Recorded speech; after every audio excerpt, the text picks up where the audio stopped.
Bizga ota-onalar farzandini olib keladi. Farzandimni ko'rish o'tkirligi pasaymoqda deb. Biz uni tekshirib ko'rsak, haqiqatda -1 dioptriyadan -3 dioptriyagacha bo'lishi mumkin. Yoki -3 dioptriyadan -6 dioptriyagacha bu o'rta daraja va -6 dan yuqorisi ham bu yuqori, ya'ni og'ir daraja hisoblanadi. Shunda bemorda hayot tarzini ko'rsak, u asosiy ishi yaqin bilan. Abituriyent bo'lsa o'qiydi, yozadi, faqat 10 soatlab majburiy ta'lim, ya'ni depressiya, o'qishga kira olamanmi, yo'qmi, o'qishga kirishim kerak deb o'zini majburlab, yaqinga o'zini majbur qilib, o'sha yotoq rejimi bo'lsa yotoqda yoki boshqa joyda qorong'i xonalarda o'qib o'tiradi. Kechasi dars qilishlik o'zi ko'zga zarar. Tabiiy quyosh nuri ko'zga foyda. Qorong'i mana bu akfa lampochkalar bular ko'z uchun zarar hisoblanadi. Telefon berib qo'yadi yoshroq bolalarga. Telefon bilan soatlab o'tiraveradi yoki televizorda yaqindan ko'radi. Mana shu hayot tarzi bemorlarda miopiya kasalligiga keltirib chiqaruvchi asosiy omillardan biri hisoblanadi. Xalqimizda bir maqol bor. Kasalni davolagandan oldini olgan afzal.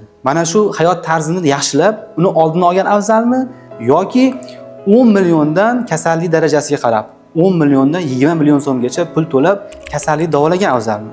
O'zingiz solishtirib ko'ring. Va bu kasallikda asoratlari bor. Yomon, og'ir asoratlari. Eng birinchi o'rinda ota-onalar hisobga olmayotgan tomoni farzandini o'ylamaydi. Fenotip genotipga aylanadi. Ya'ni tashqi ta'sir hisobiga shu kelib chiqqan minus nomer albatta ertaga u farzand ko'rsa, o'sha farzandiga ham o'zini ko'zini xiraligidan beradi, qanchadir miqdorda va bu naslga o'tib ketadi. Nasl suradi.